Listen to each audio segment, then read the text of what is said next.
내수 부진의 골이 깊어지면서 소매 판매가 카드 대란 사태 이후 21년 만에 가장 큰 폭으로 줄었습니다. 지난해 승용차와 음식료품, 또 의복 등의 판매는 모두 감소했습니다. 보도에 오인석 기자입니다. 12.3 비상계엄과 연말에 발생한 제주항공 참사 등의 영향으로 내수 부진은 지난해 12월에도 이어졌습니다. 12월 소매 판매는 0.6% 줄며 넉 달 연속 위축됐습니다.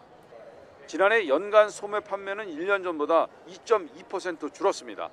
승용차와 음식료품, 의복 등 판매가 모두 뒷걸음질했는데 신용카드 대란 사태가 있던 2003년 이후 최대폭 감소입니다. 소매 판매는 2022년 이후 3년 연속 줄며 감소폭도 커지는 모습입니다.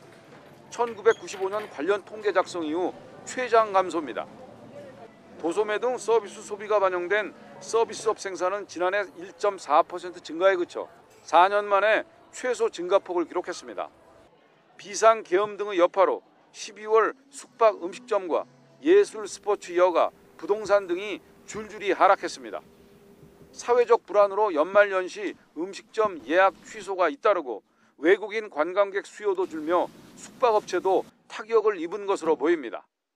소매 판매 부분은 1년 내내 계속 좋지 않고 지금 3년 연속으로 모습이 좋지 않은 모습을 보여주고 있기 때문에 지출 부분에서는 좀 혼조세가 있다. 그렇게 설명드릴 수 있겠습니다.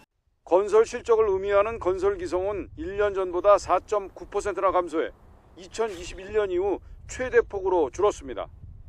12월 1.3% 늘었지만 분기별로는 2분기 이후 3분기 연속으로 감소했습니다.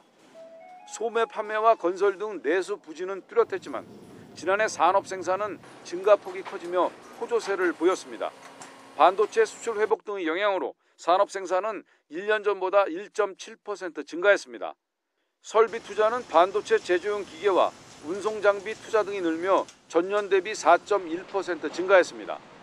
정부는 18조 원 규모의 경기 보강 패키지와 재정 신속 집행 등으로 내수 회복에 총력을 기울이겠다고 밝혔습니다. YTN 오인성입니다.